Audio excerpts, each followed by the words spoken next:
Welcome to TV9 exclusive. నేను దీప్తి వాజ్పేయి. చూశాను సీతను. స్వామి హనుమ లంక నుంచి తిరిగొస్తూనే చెప్పిన ఆ ఒక్క మాటతో కొన్ని లక్షల వానరుల ప్రాణాలు నిలబడ్డాయి అంటారు వాల్మీకి. అధర్మంపై ధర్మం గెలవడానికి కారణమైంది ఆ ఒక్క మాటే. ప్రస్తుత రాజకీయ రణరంగంలో పార్టీల గెలుపోటములను నిర్దేశిస్తున్నది కూడా ఆ ఒక్క మాటే. ప్రజల గుండెల్లో ఒక భావావేశం ఉంటుంది. వాళ్ళేమీ పైకి చెప్పరు, కానీ ఆ ప్రజల ఆవేశాన్ని, వారి భావనను ఎవరైతే గ్రహించి ఆ ఒక్క మాట చెబుతారో అదే నినాదంగా మారుతుంది. ఆ నినాదమే గెలుపుని తీసుకొచ్చి చేతిలో పెడుతుంది. అదే నినాదం ఒక్కసారి ఓటమిని కూడా తెచ్చిపెడుతుంది సుమి. ప్రజలు కష్టాల్లో ఉన్నప్పుడు, వాళ్ళు మార్పు కోరుకుంటున్నప్పుడు అంతా బాగుంది అనే నినాదం పలికితే కోరి ఓటమిని కొని తెచ్చుకున్నట్టేగా. వీటికి ఎగ్జాంపుల్స్ కావాలా? ఈ ఎపిసోడ్ అంతా విజయాన్ని కట్టబెట్టిన స్లోగన్లు, అధికారాన్ని లాక్కెళ్ళిపోయిన స్లోగన్స్ గురించే మనం చూడబోతున్నాం. అమృత భారత్ కే లియే 4 వన్నెలు దాటాలి. హలో ఏపీ, సిద్ధంగా ఉన్నారు.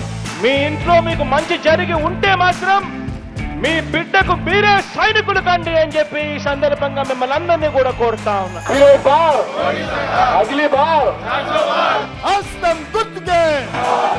సముద్రం ఒకరి కాళ్ళ దగ్గర కూర్చొని మొరగదు, తుఫాను గొంతు చిత్తం మననం మెరగదు, పర్వతం ఎవరికి వంగి సలాం చేయదు.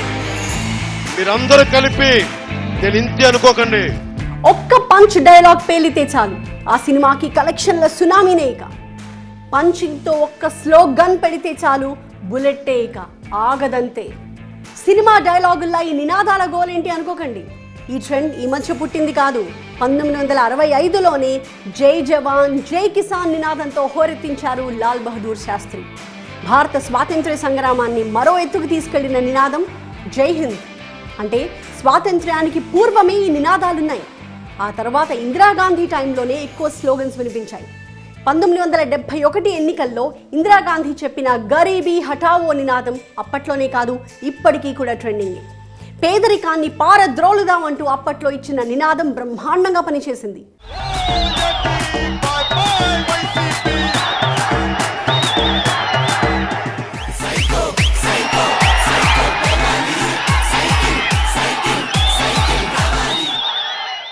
ఏ నినాదం అయితే ఇందిరాగాంధీకి అధికారాన్ని తెచ్చిపెట్టిందో అదే నినాదం ప్రతిపక్షాలకు ఆయుధమైంది.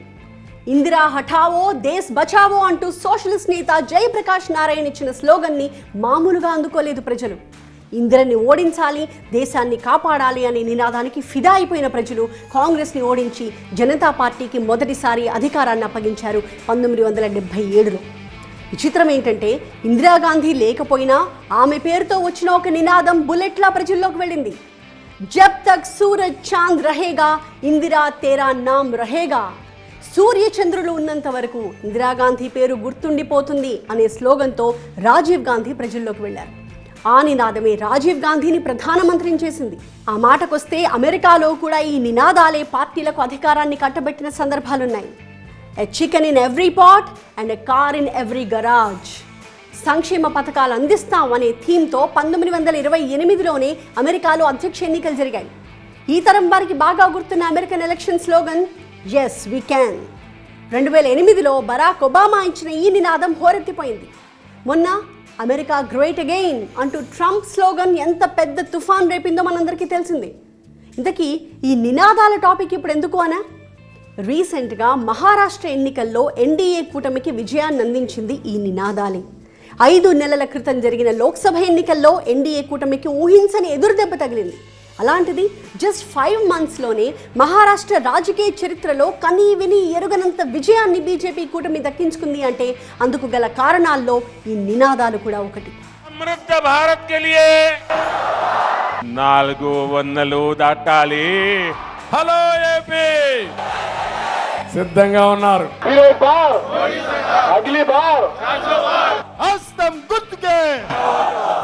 ఏక్ హై తో సేఫ్ హై. ఒక్కటిగా ఉంటేనే సురక్షితంగా ఉంటాము. ప్రధాని మోదీ చెప్పిన ఈ నినాదం మహారాష్ట్రలో హోరెత్తిపోయింది. ఈ స్లోగన్కి అర్థం కలిసుందాంరా అనే. చాలా సింపుల్ స్లోగన్, కానీ చాలా అర్థం ఉంది అందులో. కులాల పేరు చెప్పి విడగొట్టే ప్రయత్నం జరుగుతోందన్న భయాన్ని ప్రజల్లో కలిగించగలిగారు. దేశవ్యాప్తంగా కులగణనపై జరుగుతున్న చర్చను, కాంగ్రెస్ పార్టీ చేస్తున్న ప్రచారాన్ని ఏక్ హై తో సేఫ్ హై అనే ఒకే ఒక్క నినాదంతో పటాపంచలు చేశారు. కానీ ఈ స్లోగన్కి ఇన్స్పిరేషన్ ఏంటో తెలుసా? బాటెంగేతో కాటెంగే, విడిపోయామా ఇక నష్టపోయినట్టే అంటూ యూపీ సీఎం యోగి ఆదిత్యనాథ్ ఇచ్చిన నినాదం మహారాష్ట్రలో రాజకీయ రణరంగాన్ని మరో లెవెల్కి తీసుకెళ్లిపోయింది. ఆ తర్వాత మోదీ ఇచ్చిన స్లోగనే ఈ ఏక్ హై తో సేఫ్ హై. బీజేపీకి ఓటు వేయాలి. అప్పట్లో తెలుగువారంటే మద్రాసీ, తెలుగు వాళ్ళంటే తమిళ దేశంలో ఉండే ప్రజలు అనే అర్థం. అప్పట్లో తెలుగు భాష అంటూ ఒకటి ఉందని ఢిల్లీ పెద్దలకు, ఉత్తరాది వారికి చెప్పుకోవాల్సిన పరిస్థితి. అలాంటి సమయంలో తెలుగువారి ఆత్మగౌరవాన్ని తట్టి లేపేలా ఒక నినాదం అందుకున్నారు. తెలుగుదేశం పిలుస్తోంది, రా కదలిరా అని. ఆ నినాదమే పార్టీ పెట్టిన 9 నెలల్లో నందమూరి తారక రామారావు అధికారంలోకి రావడానికి కారణమైంది. తెలుగు సినీ జగత్తుపై చెరిగిపోని ముద్ర వేసిన ఎన్టీఆర్ అట్టడుగు స్థాయి వారిని ఆదరిస్తారా అనే సందేహాలను పటాపంచలు చేస్తూ సమాజమే దేవాలయం, ప్రజలే దేవుళ్ళు అంటూ ఇచ్చిన స్లోగన్ ఎన్టీఆర్ మనోభావాన్ని బయటపెట్టింది. అందుకే అంతటి విజయాన్ని అందించింది. ఈ తెలుగుదేశం శ్రామికుడి చెమటలో నుంచి, కార్మికుడి కలిగిన కండరాల్లో నుంచి. రాజకీయాలను సంక్షేమ పథకాలే నడిపిస్తున్న రోజులివి. 1వ తేదీ రాగానే పెన్షన్లు, టైం ప్రకారం పథకాల డబ్బులు, దళారులు అనే పదమే వినిపించకుండా పథకాల అమలు. ఇన్ని చేస్తున్న ప్రభుత్వాన్ని దించడం సాధ్యమేనా? సాధ్యం కాదనే అనుకున్నారంతా. అందుకేగా వై నాట్ 175 అనే స్లోగన్ పుట్టుకొచ్చింది. సిద్ధం, మేమంతా సిద్ధం అంటూ నినాదాలు వినిపించింది. కానీ సంక్షేమ పథకాల ప్రభుత్వాన్ని కాదు అని ఎన్డీఏ కూటమికి పట్టం కట్టారు ప్రజలు. దానికి కారణం నినాదాలతో చేసిన రాజకీయ యుద్ధమే. బాదుడే బాదుడు అంటూ ఆనాడేం చెప్పారు, ఇప్పుడేం చేస్తున్నారు అనే కంపారిజన్ని ప్రజలకు చూపించగలిగింది టీడీపీ. రోడ్లు లేవు, అభివృద్ధి లేదు, పైగా అప్పులు. ఇవన్నీ ఒక్క మాటలో చెప్పడానికి ఇదేం కర్మ రాష్ట్రానికి అంటూ స్లోగన్ తయారు చేసింది. అప్పటి రాష్ట్ర పరిస్థితులను, ప్రత్యర్థులపై ప్రయోగిస్తున్న వ్యవస్థలను ప్రజలకు అర్థమయ్యేలా చెప్పడానికి ఒక నినాదం అందుకుంది టీడీపీ. అదే సైకో పోవాలి, సైకిల్ రావాలి అని. మీ భవిష్యత్తు నా బాధ్యత, ఇప్పుడు కాకపోతే ఇంకెప్పుడు, చివరి యుద్ధం అంటూ వరుస పెట్టి స్లోగన్లు వదిలింది టీడీపీ. ఇలా రాష్ట్రంలోని ప్రతి అంశాన్ని కేవలం 4-5 నినాదాలతో అల్లి ప్రజల్లోకి వెళ్ళింది. And the result was grand victory. ఇక్కడ పవన్ కళ్యాణ్ స్లోగన్ గురించి కూడా చెప్పుకోవాలి. నిజానికి అది స్లోగన్ కాదు, పవన్ నుంచి వచ్చిన ఒక మాట స్లోగన్గా మారిపోయింది. మనల్ని ఎవర్రా ఆపేది అనే డైలాగ్ ఆ పార్టీ నినాదంగా మారిపోయింది. అంతేకాదు, hello AP, bye bye YCP అంటూ స్వయంగా ఒక నినాదాన్ని పలికారు పవన్. అది కూడా సూపర్ హిట్.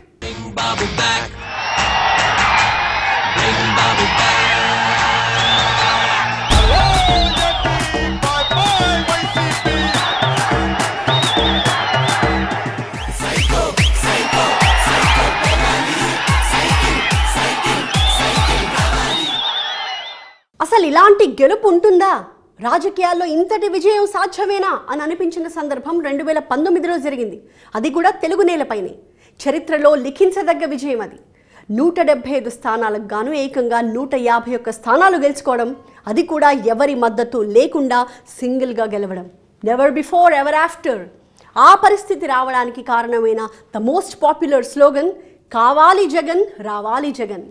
అసలు ఆ స్లోగన్ వింటేనే చాలామంది మధ్యలో ఒక రిథం వచ్చేస్తుంది ఆటోమేటిక్గా. ఆనాడు ఒక్క ఛాన్స్ అంటూ అడగడం కూడా ఒక నినాదంగానే మారిపోయింది. వైఎస్ జగన్కి ఒక్క ఛాన్స్ ఎందుకు ఇవ్వకూడదు అనుకున్నారు జనం. దాని ఫలితమే వైసీపీ అధినేత వైఎస్ జగన్కు ముఖ్యమంత్రిగా మొదటిసారి దక్కిన అవకాశం. వీటికి తోడు అప్పట్లో వైసీపీ తరపున బాయ్ బాయ్ బాబు అంటూ షర్మిల చేసిన ప్రచారం కూడా టీడీపీకి అధికారాన్ని దూరం చేసింది. 1 కాదు 2 కాదు, గెలుపు కోసం దాదాపు 9.5 ఏళ్ల పోరాటం. ఒకవైపు రాజకీయ దురంధరుడు అనే పేరున్న నాయకుడు, ప్రత్యర్థిగా స్వాతంత్ర్యం మరీ ఎక్కువ అనే పేరున్న పార్టీ. ఇలాంటి సమయంలో వినిపించిన నినాదం మార్పు కావాలి, కాంగ్రెస్ రావాలి అని. తెలంగాణ ఇచ్చింది మేము, అధికారానికి దూరమైంది కూడా మేమే అంటూ దాదాపు 10 ఏళ్లుగా పోరాడుతున్న రాని అవకాశం ఆ ఒక్క స్లోగన్తో దక్కింది.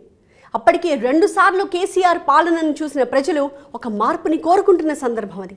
సరిగ్గా దాన్ని క్యాచ్ చేస్తూ నినాదాన్ని తయారు చేసుకోవడం వల్లే కాంగ్రెస్ పార్టీ ప్రజలకు దగ్గరైందన్న వాదనను ఇప్పటికీ చెప్తూ ఉంటారు రాజకీయ విశ్లేషకులు. తిరగబడదాం, తరిమి కొడదాం అనే నినాదం కూడా కాంగ్రెస్కి బాగా కలిసి వచ్చింది. సో సరైన పంచ్ పడాలి, ఆ పంచ్ కూడా ప్రజల మూడ్ని బట్టి ఉండాలి. అదే జరిగిన నాడు సినిమా సగం హిట్ అయినట్టే. ఆ స్లోగన్లే ఒక్కసారి అధికారం వస్తే బాగుండు అని ఎదురు చూసిన పార్టీలకు పవర్ని అందిస్తూ వచ్చాయి. మన తెలుగు నేలపై జరిగిన పరిణామాలే ఇందుకు ఉదాహరణలు.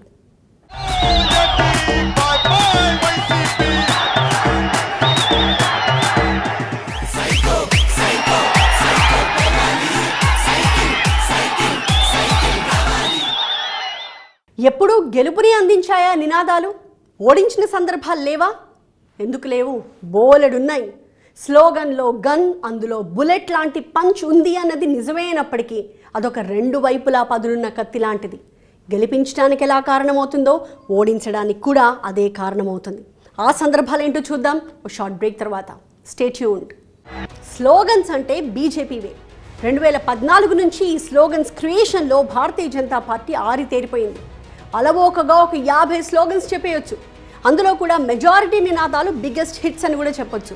హర్ హర్ మోదీ, హర్ ఘర్ మోదీ, చాయ్ పే చర్చా, అబ్ కీ బార్ మోదీ సర్కార్, అచ్చే దిన్ ఆయేంగే, మోదీ హై తో ముమ్కిన్ హై, నమో అగైన్, సబ్కా సాత్ సబ్కా వికాస్, తీసరీ బార్ మోదీ సర్కార్, అబ్ కీ బార్ 400 పార్. ఇలా బీజేపీ సోషల్ మీడియా క్యాంపెయినింగ్లో మరే పార్టీ పోటీకి రాలేదేమో అనేంత రేంజ్లో సాగుతూ వచ్చింది. 2014 ముందు వరకు 1-2 సందర్భాల్లో తప్ప కాంగ్రెస్ పార్టీదే అధికారం. అలాంటి సమయంలో మొదటిసారి బీజేపీకి అధికారం కట్టబెట్టింది ఒకే ఒక్క స్లోగన్. అదే బారీ బారీ సబ్కీ బారీ, అబ్కీ బారీ అటల్ బిహారీ. అంటే అర్థం అందరి వంతు అయింది, ఈసారి అటల్ బిహారీ వంతు అని. 1996లో ఇచ్చిన ఈ నినాదం ప్రజల్లోకి బాగా వెళ్ళింది. అరే నిజమే కదా అనే ఒక ఆలోచనకు కారణమైంది. కాకపోతే అధికారంలోకి వచ్చిన 13 రోజుల్లోనే వాజ్పేయి ప్రభుత్వం పడిపోయింది. రెండోసారి అధికారంలోకి వచ్చి కూడా 13 నెలలకే పరిమితమైంది. ఆ సమయంలో బీజేపీని మళ్ళీ అధికారంలోకి తీసుకొచ్చిన స్లోగన్ జై జవాన్, జై కిసాన్, జై విజ్ఞాన్ అనే నినాదం. 1998లో పలికిన ఈ నినాదం 99లో బీజేపీకి విజయాన్ని అందించింది. బట్ నినాదాలనేవి ఎప్పుడూ విజయాన్ని అందించవు, ఒక్కోసారి ఓటమికి కూడా కారణమవుతాయి. బీజేపీకి ఏ నినాదాలైతే గెలుపునందించాయో అలానే ఓటమిని కూడా చూసేలా చేశాయి. ఇండియా షైనింగ్, భారత్ వెలిగిపోతోంది అంటూ ఇచ్చిన స్లోగన్ అప్పట్లో సూపర్ హిట్. కానీ దేశ ప్రజలు అలా భావించలేదు. సరిగ్గా అదే సమయంలో కాంగ్రెస్ కా హాత్ ఆమ్ ఆద్మీ కే సాత్ అంటూ పూర్వ వైభవం కోసం పోరాడింది కాంగ్రెస్ పార్టీ. వాజ్పేయి సర్కార్ పేదలను పట్టించుకోలేదు అంటూ ఈ ఒక్క స్లోగన్తో చెప్పడమే కాదు, తాము అధికారంలోకి వస్తే సంక్షేమ పథకాలతో ఆదుకుంటాము అంటూ ప్రజల్లో ఒక భరోసా నింపగలిగింది. ఏదేమైనా స్లోగన్లు విజయాన్నే కావు అపజయాన్ని కూడా తెచ్చిపెడతాయని నిరూపించిన తొలి ఘట్టం ఇండియా షైనింగ్. బీజేపీకి ఏ స్లోగన్స్ హిట్స్ ఇచ్చాయో కొన్ని సందర్భాల్లో అవే ఫ్లాప్స్కి కూడా కారణమయ్యాయి. వెరీ రీసెంట్ జార్ఖండ్ ఎన్నికల్లో బీజేపీ నినాదం బేటీ మాటీ రోటీ. ఈ స్లోగన్ ఏమాత్రం పనిచేయలేదు. అంటే జార్ఖండ్లో ఇండీ కూటమిని గెలిపిస్తే బంగ్లాదేశ్ నుంచి వచ్చే అక్రమ వలసదారులు మీ అవకాశాలను దోచేస్తారు అంటూ ప్రచారం చేసింది బీజేపీ. కానీ జార్ఖండ్ ప్రజలు మాత్రం స్థానిక అంశాల వైపే మొగ్గు చూపారు, ఇండీ కూటమిని గెలిపించారు. బీజేపీ ఇచ్చిన బేటీ మాటీ రోటీ అనే నినాదం జార్ఖండ్లో అట్టర్ ఫ్లాప్, ఫెయిల్. మొన్నటి పార్లమెంట్ ఎన్నికల్లో అబ్కీ బార్ 400 పార్ అంటూ ఒక స్లోగన్ ఇచ్చింది బీజేపీ. అది హిట్ అయిందో ఫెయిల్ అయిందో చెప్పలేని పరిస్థితి. ఎందుకంటే నినాదానికి తగ్గట్టు 400 సీట్లు ఇవ్వలేదు ప్రజలు, కానీ అధికారం మాత్రం కట్టబెట్టారు. కేవలం బీజేపీకే కాదు, కాంగ్రెస్కి కూడా ఓటమిని తెచ్చిపెట్టిన స్లోగన్స్ ఉన్నాయి.